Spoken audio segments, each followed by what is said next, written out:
with a funny tone, forgive me. Jothura moso no saure uru. O saure kendo saure. Kakado kuom Wondala Oburu Odinga to kod Raila Amolo Odinga gi Mama Ida agonu erokamano kuom luongo waka mondo wadhi wabudh gi josakwa. Anna mondo ka biro ka saa 4 e wang'e. To gimomora kabisa is the work that the national museums, working with the Odinga family, have done to make this place a national place, a national museum. I've gone around, it is fantastic.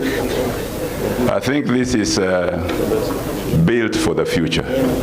So I thank the National Museum and the Odinga family for giving us such a good inheritance from Jaramogi. So thank you very much. Mara reyo kora do wacho dholuo. Ana biro ka nikech Jwager no wacho ni Raila luongowa mondo wabi wabudh gi josakwa moa loka to gi moa koni. Ting'eni an basedi loka South Nyanza. Mayudo kuonde moko luongo ni Kakelo, sikunde moko ni Ndiru, Rata, monyisa ni magi joseme. So I came particularly to learn a lesson. Ere kaka wanyalo riwre joma nodhi loka gi joma nika. And I have learned a lot. Let me confess.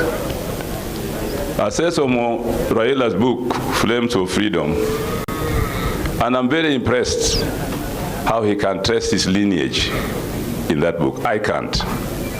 Ananyalo dhi kwara moro ni pande Nyong'o nyawango gwal tatieko. Koro modongo ma okro wachgi. Lakini aseneno kawuono ni nyalo timo research, mitim history maber, ming'e kaka kumiae gi weteni to gi kwareni maber kabisa. This is something I've learned, Ida. I don't know how you people do it, but it's a lesson worth learning. Ing'e ni kidhi America, ibiro yudo kama New London, New Haven.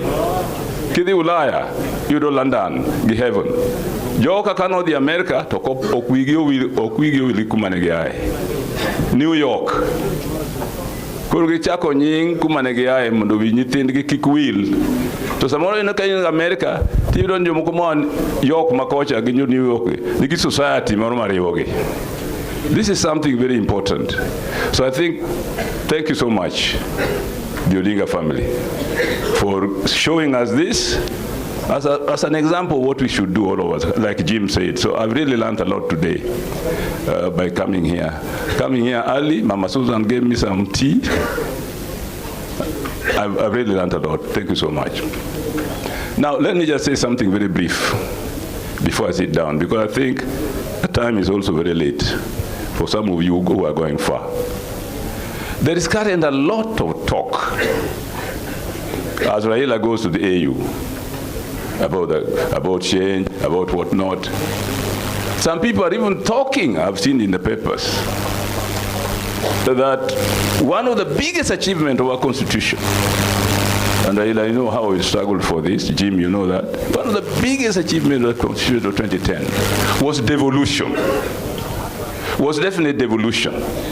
And most Kenyans will agree that devolution had made a lot of change in Kenya.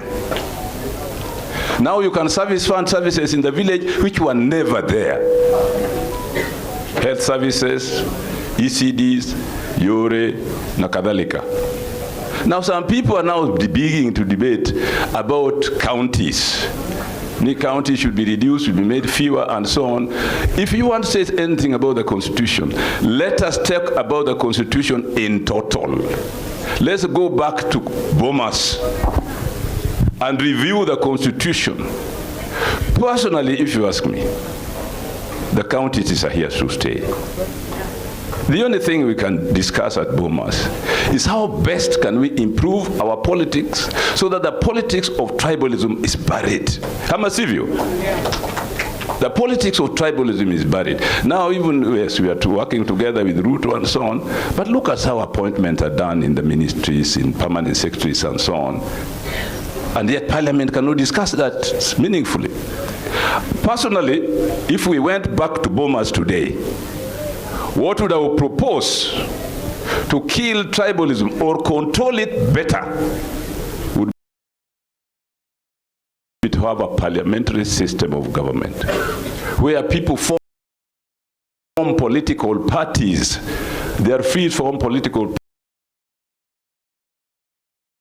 parties, go to elections. If you don't get enough vote, you form a coalition with others and you form a government. It's a much better democratic government than at the present, where you have presidential election and then people compete on tribal lines, and once somebody gets there representing his tribe, appointment in state bodies are tribal. I'm a civil.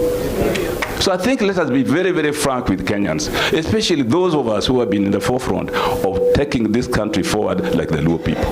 There is no doubt whatsoever. You go to Tom Mboya, you go to Chinguneko, Arwin Skodek, name them, Oginga Odinga, most of all.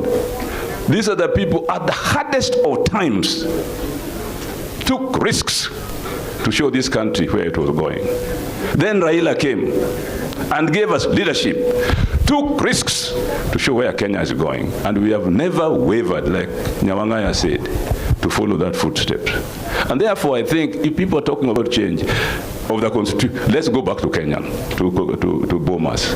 Let's not say let's abolish counties as if it is something that was given to you by your mother.